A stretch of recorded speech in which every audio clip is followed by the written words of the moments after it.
Ma Bible, le quotidien, le verset du jour. Proverbe chapitre 18, le verset 9, je cite.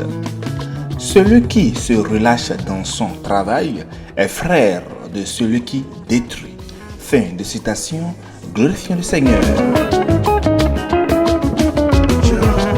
Le verset du jour met en lumière l'importance de la diligence et de l'effort dans notre travail et nos activités quotidiennes.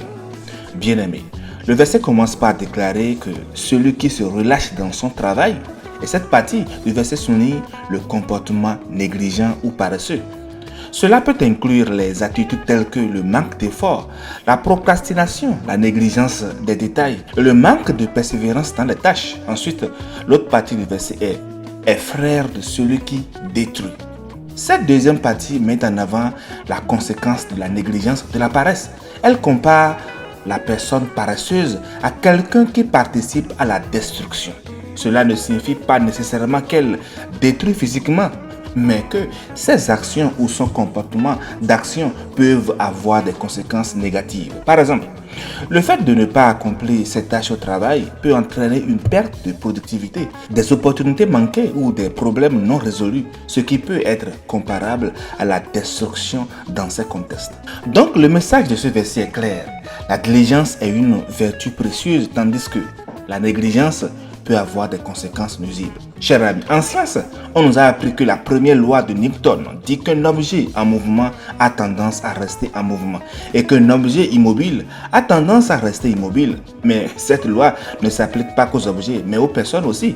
Tandis que certains sont naturellement poussés à achever leur projet, d'autres sont apathiques et ont besoin de motivation pour surmonter leur inertie. La paresse est un mode de vie pour certains et une tentation pour nous tous. Mais la Bible dit clairement que, puisque le Seigneur a ordonné à l'homme de travailler, la paresse est un péché. Va vers la fourmi paresseuse, observe son comportement et deviens sage, nous dit Proverbe 6, le verset 6. Nous devons donc proscrire la paresse de nos vies, car la fin du paresseux n'est pas agréable, comme il nous est mentionné plein dans le livre des Proverbes. Le paresseux deviendra serviteur ou débiteur, nous dit Proverbe 12, le verset 24. Son avenir est sombre, Proverbe 20, le verset 4. Il risque de tomber dans la pauvreté. Proverbe 13, le verset 4. Bien-aimés, il n'y a pas de place pour la paresse dans la vie du chrétien. Ça, nous devons le savoir, bien qu'il nous arrive des fois de l'être à tort. On enseigne souvent aux nouveaux chrétiens convertis, et à nous tous d'ailleurs, que c'est par la grâce que vous êtes sauvés, par le moyen de la foi. Et cela ne vient pas de vous, c'est le don de Dieu. Ce n'est pas par les œuvres afin que personne ne puisse se vanter. Éphésiens 2, les versets 8 à 9. Mais un chrétien peut devenir oisif s'il croit à tort que Dieu ne s'attend pas à ce que sa vie transformée porte du fruit. En réalité, chers amis, c'est lui, Dieu, qui nous a fait. Nous avons été créés en Jésus-Christ pour les œuvres bonnes que Dieu a préparées d'avance afin que nous les pratiquions. Éphésiens 2, le verset 10. Les chrétiens que nous sommes ne sont pas sauvés par les œuvres, mais nous devons montrer notre foi par notre œuvre. Jacques 2, le verset 18 et le verset 26. Alors si nous sommes paresseux bien-aimés, cela viole le dessein de Dieu.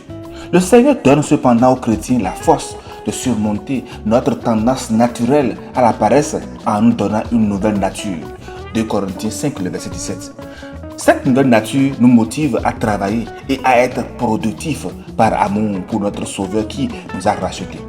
Notre tendance ancienne à la paresse et à tous les autres péchés a été remplacée par un désir de vivre une vie qui honore Dieu. Que celui qui volait cesse de voler, qu'il se donne plutôt la peine de travailler honnêtement. Je sais bien pour avoir de quoi donner à celui qui est dans le besoin, nous dit Éphésiens 4, le verset 28. Nous avons la conviction que nous devons travailler afin de pourvoir aux besoins de notre famille. Si quelqu'un ne prend pas soin des siens, et en particulier des membres de sa famille proche, il a renié la foi et il est pire que nos croyants, nous dit 1 Timothée 5, le verset 8. Donc en tant que chrétiens, chers amis, nous savons que notre Seigneur nous récompensera pour notre travail si nous persévérons jusqu'au bout. Ne négligeons pas aussi le fait de faire le bien, car nous moissonnerons au moment convenable si nous ne nous relâchons pas. De plus, avec la force que Dieu nous a donnée, nous devions l'utiliser pour évangéliser et faire de toutes les nations les disciples de Christ. Ça aussi, nous ne devons pas être paresseux sur ce plan. Ainsi, chers disciples